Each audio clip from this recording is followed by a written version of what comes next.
This poem story is in my book, An Old Dead Tree in a Gravel Pit. The poem is titled Mayday. Mayday, Mayday, Mayday, shrieked the voice of the pilot, his words piercing through air traffic control communications emulating from distant speakers. Good God, the plane's off the radar screen. It must have gone down. CP Flight 21, July 8, 1965, is inscribed in stone on the memorial cairn at 100 Mile House, where scores of rescue workers, firefighters, journalists, and law enforcement experts followed the logging roads and old bush trails to the crash site more than half a century ago. Bodies falling from the treetops. It's etched in the old man's memory from when he helped search for survivors. The plane had burst into pieces from 15,000 feet, slamming into the forest.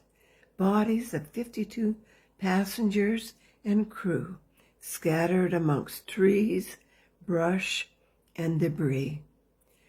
3 days to find them all. Residue from a bomb detonated on the floor of a lavatory.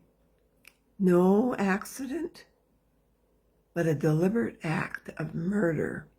Impossible to determine the culprit who'd wreaked such havoc.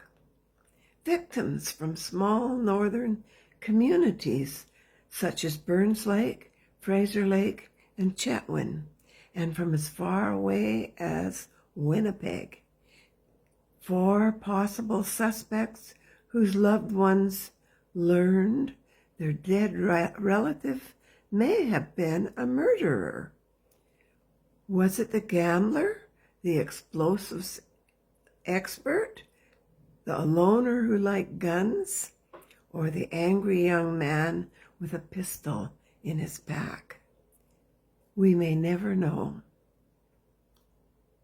In January 2019, I took the bus to 100 Mile House and visited with my brother for the last time.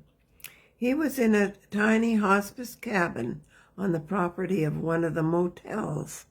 I stayed in the motel room that was closest to the cabin. Jack was still managing to cook for himself, but he had lost so much weight that he was skin and bones. Once again, we reminisced about the old days. I had my tablet with me and Googled the lyrics to some of the songs Mom used to sing. Jack had his old guitar in the room, and together we attempted to sing some of the songs. 2 months later, Jack passed away, and I needed to return to 100 Mile a couple of times. During one of my visits, I stopped by the visitor center. Behind the office building, there was a memorial cairn commemorating the 52 people that had died in a plane crash in 1965. It had happened several miles away in the bush. I vaguely recalled the tragedy from when I still lived in the area. I noticed one name familiar to those in the village of Fraser Lake, where I now resided. Robert Weber was the first manager of the Endako molybdenum mine, which, in the years following his death, employed as many as 450 workers.